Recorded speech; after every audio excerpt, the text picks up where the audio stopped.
નમસ્કાર. TAT secondary અને TAT higher secondary મેન્સની તૈયારી કરતા એસ્પાયરન્ટ્સ મિત્રો, સ્વાગત છે તમારું આપણી પોતાની યુટ્યુબ ચેનલ વિદ્યાસંકુલ ગુજરાતીની અંદર.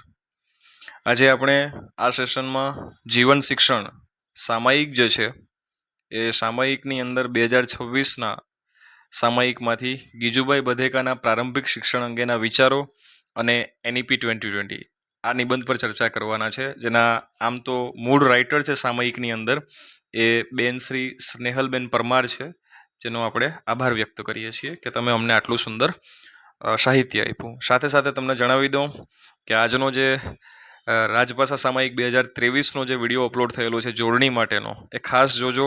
એની અંદર મેં તમને પ્રૂફ આપેલું છે કે AEIAT જે હમણાં મેન્સ પૂરી થઈ 2026ની, એમાંથી જોડણી એમાંથી પૂછાયેલી છે. તો એક વખત જોઈ લેજો, તમારા મિત્રો સુધી શેર કરજો. ચાલો શરૂ કરીએ. ગીજુભાઈ બધેકાના પ્રારંભિક શિક્ષણ અંગેના વિચારો અને NEP 2020. તો વિગતે વાત છે આની અંદર. જો આપણે જોઈએ, જો આ આખો એક ડેવલપ્ડ નિબંધ છે, આમાંથી તમને લાગતું વળગતું તમે ઉઠાવી શકો છો, બરાબર છે. ચાલો, પરિચય છે, ઇન્ટ્રોડક્શન. ભારતનું શૈક્ષણિક માળખું પરંપરા અને નવીનતા સંગમ પર ઊભું રહ્યું છે.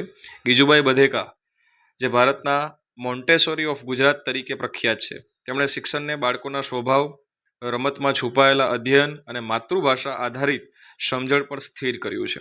તેમના ગ્રંથો જેવા કે દિવા સ્વપ્ન, શાળાનો અનુભવ, બાળ વિહાર, માનસ બાળક વગેરેમાં રજૂ કરાયેલ દ્રષ્ટિકોણે ભારતીય પ્રાથમિક શિક્ષણને મૂળથી બદલ્યું છે, બરાબર. તમે એકેડેમીઝ વાળા, ઇન્સ્ટિટ્યુશન વાળા બધા લોકોના જે નિબંધો જોતા હશો NEP 2020ના, એ અહીંયાથી જ કાઢેલા છે. ગીજુભાઈ બધેકાના વિચારો, સ્નેહલબેન પરમારના વિચારો એ અહીંયાથી જ કાઢીને ત્યાં મૂક્યા છે ને પોતાના નામ ચોંટાડી દીધા છે, બરાબર. વાસ્તવમાં એ અહીંયાથી લીધેલું છે. જોજો તમે, ખ્યાલ આવશે તમને આજે. બીજી તરફ NEP 2020 ભારતને 21મી સદીના વૈશ્વિક જ્ઞાન અને કૌશલ્ય કેન્દ્ર બનાવવા રચાયેલી નીતિ છે. આ નીતિમાં રજૂ કરેલા અભિગમો ગીજુભાઈના વિચારોથી અનેક રીતે પ્રેરિત અને સમન્વિત છે. આ લેખમાં એ સંબંધનું શૈક્ષણિક, તત્વજ્ઞાનિક અને નીતિગત સ્તરે વિશ્લેષણ કરે છે. તો ગીજુભાઈએ શિક્ષણના 6 મુખ્ય આધાર સ્તંભો રજૂ કર્યા છે: બાળ કેન્દ્રિત શિક્ષણ, રમત અને અનુભવ આધારિત શિક્ષણ, માતૃભાષા આધારિત અભ્યાસ, શિસ્ત નહીં પરંતુ સ્વનિયમ, ભાવનાત્મક અને નૈતિક વિકાસ, લવચિક અને આનંદમય શાળાનું માળખું. જોઈએ આપણે NEP 2020ના જે મુખ્ય ઘટકો છે. જો અહીંયા તમે એડિશન જોઈ શકો છો, એપ્રિલ 2026, બરાબર. ચાલો, પછી મે અને જૂન, તો હજી સુધી મે અને જૂનનું સામાયિક આવ્યું નથી, એટલે આ લેટેસ્ટ છે. 5+3+3+4 આપણને ખ્યાલ છે. ફાઉન્ડેશન લિટરસી એન્ડ ન્યુમરસી આપણને ખ્યાલ છે, બરાબર. પાયાનું મૂળભૂત સાક્ષરતા જ્ઞાન. રમત આધારિત શિક્ષણ, કલાત્મક, રમતગમત, સાંસ્કૃતિક આધારિત સર્વાંગી વિકાસ, જેને હોલિસ્ટિક ડેવલપમેન્ટ કહેવાય, અને એનું કાર્ડ પણ આવે છે. કૌશલ્ય આધારિત શિક્ષણ, સ્કિલ બેઝડ. માતૃભાષા માધ્યમ શિક્ષણ, મધર ટંગની અંદર એજ્યુકેશન, બરાબર. તો આ એના મુખ્ય વિચારો છે, બરાબર મિત્રો. હવે આગળ જોઈએ આપણે. તો અહીંયા તમે જ્યારે ઈચ્છો ત્યારે સ્ક્રીનશોટ લઈ શકો છો. ગીજુભાઈના પ્રારંભિક ધોરણોના વિચારો અને NEP 2020નો તુલનાત્મક અભ્યાસ કહીએ આપણે, તો વિદેશી અને ભારતીય અધ્યયનો દર્શાવે છે કે આજે શિક્ષણમાં 21st century skills, social emotional learning એટલે કે SEL અને એક્સપિરિયન્શિયલ લર્નિંગના અભિગમ વિદ્યાર્થીઓની સર્વાંગી વિકાસની દિશામાં મહત્વપૂર્ણ છે. આ અભિગમો બાળકોને માત્ર જ્ઞાન પ્રદાન નથી કરતા, પરંતુ સંવાદ કૌશલ્ય, સહકાર, સર્જનાત્મકતા અને વિચાર શક્તિ જેવા માળખાગત કૌશલ્યો વિકસાવવામાં મદદ કરે છે. સર, આટલું બધું લખવાનું છે. હું હજી તમને કહું છું, મારા દ્વારા અપાયેલા નિબંધો તમારી મૌલિકતામાં વધારો કરશે, નહીં કે તમારે આને ગોખવાના છે. યાદ રાખજો, ગીજુભાઈના સિદ્ધાંતો આ વૈશ્વિક અભિગમો સાથે નોંધપાત્ર સુમેળ ધરાવે છે. શિક્ષણને માત્ર પઠન કે અભ્યાસ માટે નહીં, પરંતુ બાળકના બુદ્ધિ, ભાવનાત્મક, નૈતિક અને શારીરિક વિકાસ માટેનું સર્વાંગી સાધન માન્યું હતું.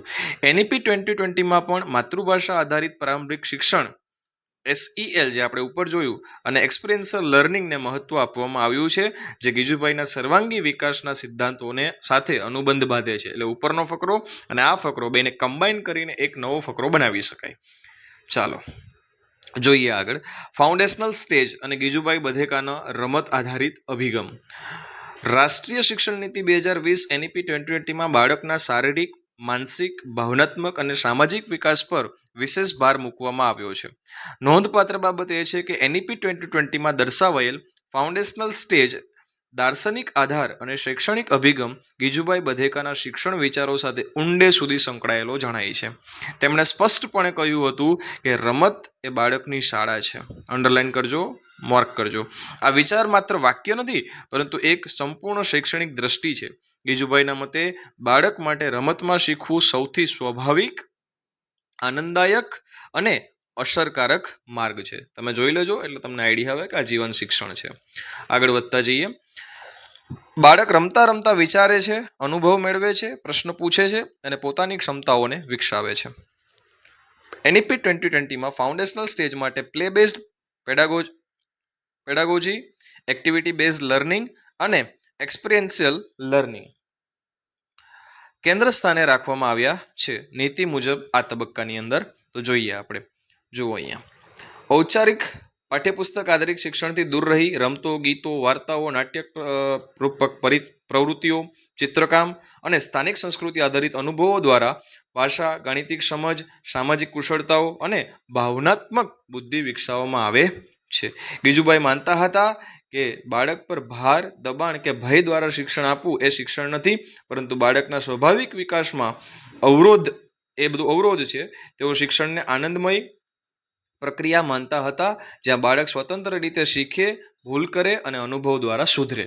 બરાબર. તો બાળ મંદિર ગીજુભાઈની જે પદ્ધતિ છે NEP 2020ની આ ફાઉન્ડેશન સ્ટેજની અંદર જો સામ્યતા જે જોવા મળે છે, બાળકને શિક્ષણનું કેન્દ્રમાન બનાવવું, શિક્ષકને માર્ગદર્શક અને સહાયક તરીકે જોવું, યાદશક્તિને બદલે સમજ અને કુશળતા પર ભાર મૂકવો અને શિક્ષણને જીવન સાથે જોડવું. માતૃભાષા આધારિત શિક્ષણ ગીજુભાઈ બધેકા અને NEP 2020, અહીંયાથી પણ એક નિબંધની નવી શરૂઆત થઈ શકે છે. માતૃભાષા આધારિત શિક્ષણ ગીજુભાઈ બધેકા અને NEP 2020ની અંદર ગીજુભાઈ બધેકાએ માતૃભાષાને બાળકના સર્વાંગી વિકાસના મૂળ માનીને હૃદય અને મગજ વચ્ચેના સેતુ તરીકે ઓળખાવી હતી. તેમના મતે બાળક જે ભાષામાં વિચારે છે, સપના જુએ છે અને ભાવ વ્યક્ત કરે છે, એ જ ભાષામાં શિક્ષણ મળવાથી જ સાચી સમજણ વિકસે છે.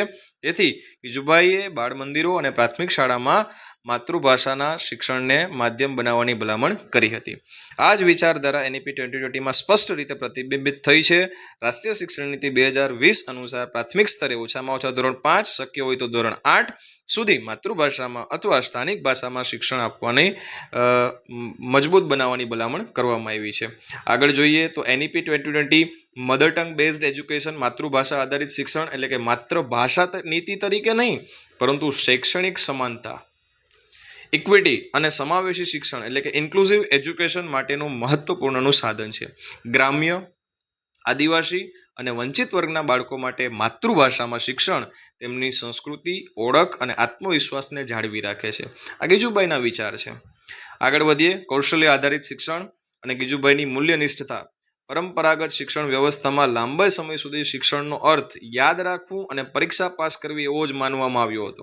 આ તમે કેટલા બધા નિબંધમાં વાંચ્યું હશે, કેટલી બધી એકેડેમીઝની અંદર. એ અહીંયાથી કોપી માર્યું છે. બરાબર. પરિણામે બાળકોમાં માહિતીનું ભારણ વધ્યું છે, પરંતુ સમજણ, વિચારશક્તિ અને જીવન ઉપયોગી કૌશલ્યો વિકસ્યા નહીં.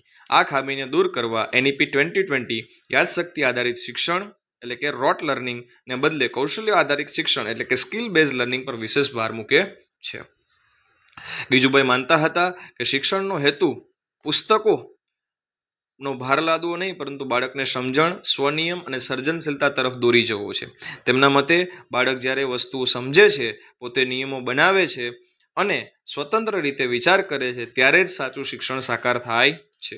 ગીજુભાઈની મૂલ્યનિષ્ઠતા મુજબ શિક્ષણનું મૂલ્ય લક્ષ્ય સારો માનવ બનાવવાનું છે. સત્યનિષ્ઠા, જવાબદારી, સ્વનિયમ, સહકાર અને સંવેદનશીલતા જેવા મૂલ્યો તેમના શિક્ષણ કાર્યના કેન્દ્રમાં હતા, જે તમને NEP 2020માં પણ જોવા મળે છે. બેનું મિક્સચર કરવાનું છે ટૂંકમાં. બરાબર મિત્રો, ચાલો જોઈએ આપણે આગળ. સર્વાંગી વિકાસ એટલે કે હોલિસ્ટિક ડેવલપમેન્ટ અને સર્વાંગી વ્યક્તિત્વ વિકાસ એટલે કે હોલિસ્ટિક પર્સનાલિટી ડેવલપમેન્ટ ગીજુભાઈ તથા NEP 2020નો દૃષ્ટિકોણ. આ એક ત્રીજો નિબંધ કાઢી શકાય અહીંયાથી. ચાલો. ગીજુભાઈ બધેકાના શિક્ષણ દર્શનનું કેન્દ્ર બિંદુ સર્વાંગી વિકાસ હતું. તેઓ માનતા હતા કે શિક્ષણ માત્ર બુદ્ધિ વિકસાવવાની પ્રક્રિયા નથી, પરંતુ તે બાળકના સમગ્ર વ્યક્તિત્વને ઘડવાની કલા છે. તેઓ માનતા હતા કે બાળક રમત, કલા, વાર્તા, નાટક, સંગીત અને પ્રકૃતિ સાથેના સંપર્ક દ્વારા પોતાના વ્યક્તિત્વને સંપૂર્ણ રીતે વિકસાવે છે. એનઈપી 2020 દ્વારા પણ આવા જ હોલિસ્ટિક લર્નિંગ તરીકે સ્વીકારવામાં આવ્યો છે. એનઈપી 2020 સ્પષ્ટ રીતે કહે છે કે 21મી સદીનો હેતુ માત્ર જ્ઞાન આપવું નહીં, પરંતુ બાળકના સંતુલિત અને સર્વાંગી વ્યક્તિત્વનું વિકાસ કરવું છે, જેમાં નિર્માણ કરવાનું છે, જેમાં રમતોનું સંકલન, કલા આધારિત શિક્ષણ, સામાજિક ભાવનાત્મક શિક્ષણ, બહુવિધ વિષય આધારિત અભ્યાસ. માફ કરજો. 21મી સદીના કૌશલ્ય, ગીજુભાઈના વિચારો આધુનિક શબ્દોમાં. ગીજુભાઈ બધેકાના શિક્ષણ દર્શનમાં સમજણ, સર્જનાત્મકતા, સ્વનિયમ અને સહકાર જેવા તત્વો મોખરે છે. આજના યુગમાં આ તત્વોને 21મી સદીના કૌશલ્ય તરીકે ઓળખવામાં આવે છે, જેને સામાન્ય રીતે 4C તરીકે ઓળખવામાં આવે છે. First one is a critical thinking, second one is a communication. હું આને ડીપમાં હવે સમજાવતો નથી એટલા માટે કે આપણે લેક્ચર આગળ લઈ જવો છે. સાથે સાથે ત્રીજો C છે કોલોબરેશન, ચોથો C છે ક્રિએટિવિટી. તમે એના સ્ક્રીનશોટ લઈ શકો છો, મેં એટલો ટાઈમ તમને આપ્યો છે. આગળ વધીએ અને અંતિમ વાર્તા કરીએ. ગીજુભાઈના શૈક્ષણિક વિચાર અને પ્રયોગ આજના 21મી સદીના કૌશલ્ય 4C જે આપણે જોયા તેની સાથે સ્પષ્ટ રીતે જોડાય છે. એનઈપી 2020 2020ના અભિગમમાં પણ આ ચારેય ક્ષમતા વિકસાવવાનો ઉદ્દેશ્ય છે. એટલે ગીજુભાઈના વિચારો આજે પણ આધુનિક શિક્ષણ માટે પ્રેરણારૂપ છે અને બાળકોના સ્વતંત્ર, સર્જનાત્મક અને જવાબદાર નાગરિક બનવામાં મદદરૂપ છે. આચાર્ય હતા બેન શ્રી છે અડદા પ્રાથમિક શાળા, જિલ્લા નવસારી અંદર. બેન, તમારો ખૂબ ખૂબ આભાર. પછી એક બાળ વાર્તા છે, બરાબર? ટાઈમ મળે તો વાંચજો. ચાલો આગળ જોઈએ. આપણે પત્રલેખનની ચર્ચા કરી લઈએ મિત્રો, બરાબર? એક પત્રલેખન છે અને એક ચર્ચાપત્ર છે, બરાબર છે. વિષય છે જાહેર પુસ્તકાલયમાં પુસ્તકોની સંખ્યા વધારવા વિનંતી કરતો પત્ર. તો ફોર્મેટ જોઈ લેવું, જે આપણે ઓલરેડી ફોલો કરતા હોય છે. મારા ફોર્મેટમાં ખામી હોઈ શકે છે, જે બદલ હું માફી ચાહું છું. વિષય છે પુસ્તકાલયમાં નવા અને ઉપયોગી પુસ્તકોની સંખ્યા વધારવા બાબત. આદરણીય સાહેબશ્રી, હું આપના પ્રતિષ્ઠિત જાહેર પુસ્તકાલયનો નિયમિત વાચક સભ્ય છું. આપનું પુસ્તકાલય શહેરીજનો અને વિદ્યાર્થીઓ માટે જ્ઞાનનું ઉત્તમ કેન્દ્ર છે, પરંતુ છેલ્લા કેટલાક સમયથી અહીં સ્પર્ધાત્મક પરીક્ષાઓ જેવી કે જીપીએસસી, ટાટ, બેન્કિંગ, મજા આવે તો બીજી 4-5 એડ કરો ના અદ્યતન પુસ્તકો અને સામયિકોની અછત વર્તાઈ રહી છે. આ ઉપરાંત નવલકથાઓ, વિજ્ઞાન અને અદ્યતન ટેકનોલોજીને લગતા નવા પ્રકાશન પુસ્તકો પણ ખૂબ ઓછા છે. જ્ઞાન પીપાસુ શબ્દ જોજો વાચકો અને યુવાનીઓની જરૂરિયાતને ધ્યાનમાં રાખીને પુસ્તકાલયમાં નવા પુસ્તકોનો સંગ્રહ વધારવામાં આવે તેવી નમ્ર વિનંતી છે. આ બાબતે આપ યોગ્ય પગલાં લેશો તેવી આશા છે.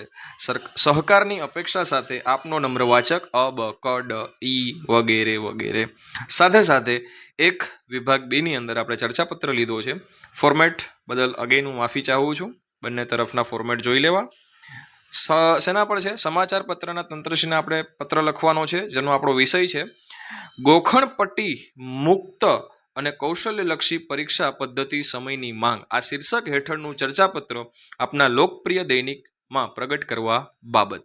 આદરણીય મહોદયશ્રી, જો તમે મારો આગળના લેક્ચર જોયા હશે તો તમને ખ્યાલ હશે કે મારી પાસે ફોર્મેટ એક જ છે, કારણ કે મને એવી આદત જ નથી કે દરેક વખતે અલગ અલગ ફોર્મેટ લઈ આવીએ, કન્ફ્યુઝ થઈએ અને પછી ગોખવું પડે. એક જ ફોર્મેટ બધામાં કામ લાગે. ઓકે કરો અને આગળ વધો. બિડાણ અને આપનો વિશ્વાસુ અબક. હવે ચર્ચાપત્ર છે. શીર્ષક હતું આપણું ગોખણપટ્ટી મુક્ત અને કૌશલ્ય પરીક્ષાલક્ષી પરીક્ષા પદ્ધતિ સમયની માંગ. આપણી વર્તમાન પરીક્ષા પદ્ધતિ મોટે ભાગે 3 કલાકના સમયગાળામાં વિદ્યાર્થીની ગોખવાની અને યાદ રાખવાની ક્ષમતાની કસોટી કરે છે. વર્ષ-આખાની મહેનત અને બાળકની બુદ્ધિમત્તાનું મૂલ્યાંકન માત્ર થોડા ગુણના આધારે થાય છે, જે તદ્દન અતાર્કિક છે. આ પદ્ધતિના કારણે વિદ્યાર્થીઓ ભારે માનસિક તણાવ, ડિપ્રેશન અને ક્યારેક આત્મહત્યા જેવા આત્યંતિક પગલાં ભરે છે, જે ચિંતાનો વિષય છે.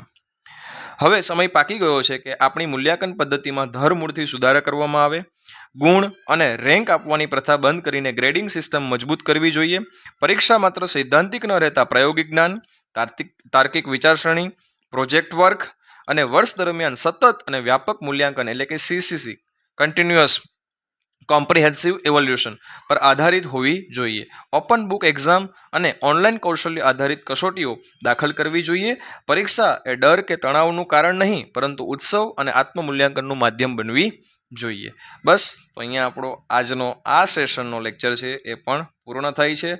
મળીએ આપણા નેક્સ્ટ સેશનની અંદર.